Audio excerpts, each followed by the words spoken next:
Hey, it's Lori here. I'm here to do my yearly stats for 2019.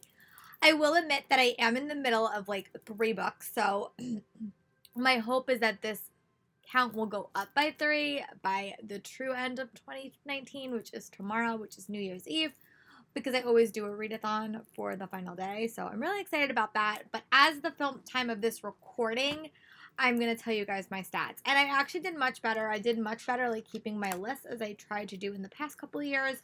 And I'm going to be even more organized this year. One thing I didn't track was all the books that I purchased this year, which is hard to keep track of. But I am going to try to do that with my little Inkling design planner. But let's get into the stats. So, I read at the time of this recording 156 books, and I count reading as both reading and listening. And I will go into specifics about that.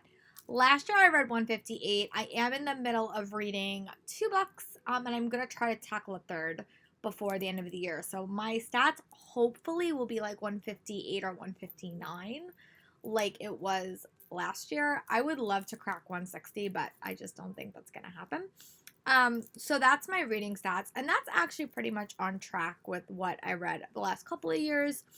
And I'm actually kind of happy because it definitely shows that I have been keeping reading a part of my life, even though I do have a full-time job, which can be tricky sometimes.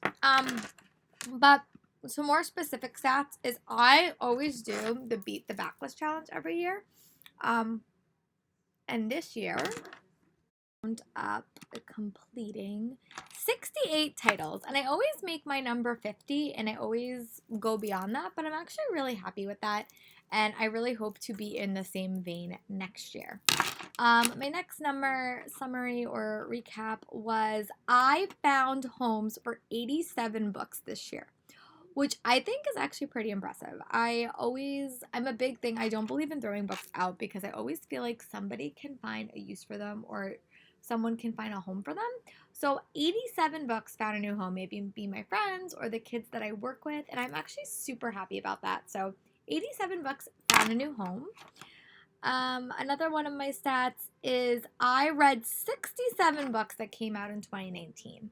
I did also read a couple of ARCs that are for 2020 that didn't make any of these lists. I think that altogether was maybe like 5 or 6 books that come out in 2020. So if my numbers are a little bit off, that's why. But there are a couple of books that just are ARCs and they come out in 2020 that I didn't add to these lists. I'm gonna have to do that next year and make like a list for 20. At that point, it will be 2021 releases. But yeah, so I did read a couple of those for 2020. I just didn't make a list for them. And also like breaking down the genres that I read this year, I'm actually pretty proud of myself because I actually did do a better breakdown than I did for the past couple of years, which is really exciting. What I did is I literally just looked at the book and I tried to put it in one category.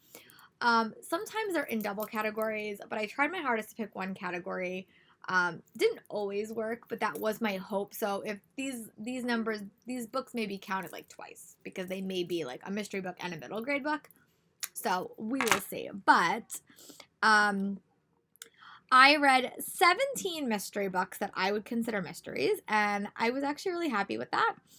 I read 10 Halloween themed books, and I always like make a list of all the Halloween themed books I want to read, and I never read any of them. So I'm actually pretty proud of myself that I wound up reading 10 this fall. That was like super exciting for me. I also wound up reading 37 fantasy books, which is so exciting because I normally that number is so much higher because I really do read a lot of fantasy books, but I'm actually pretty happy that it's around there. So that means I've actually read other things. So let's see what is the other breakdowns that I created.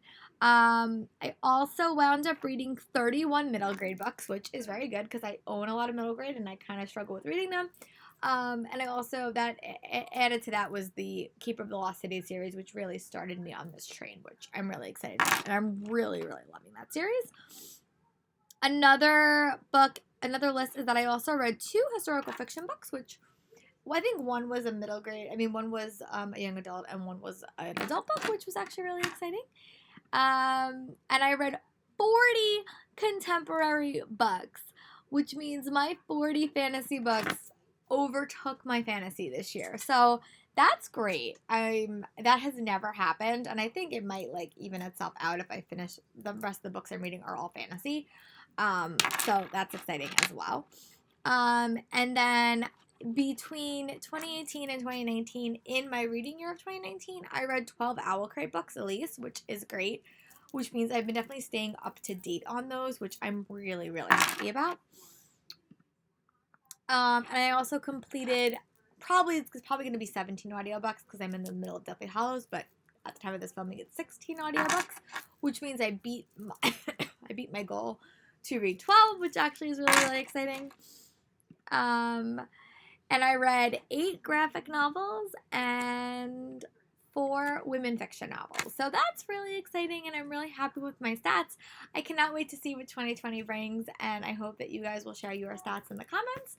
But I'm really happy that I wound up reading 156 books. I would love to get to 160 one day. I don't think it's going to be this year, but that's going to be my goal for next year. So, I'll talk to you guys tomorrow for another video, and I hope you guys have a great New Year's Eve, a safe New Year's Eve, and you have a great New Year's Day. Bye, guys.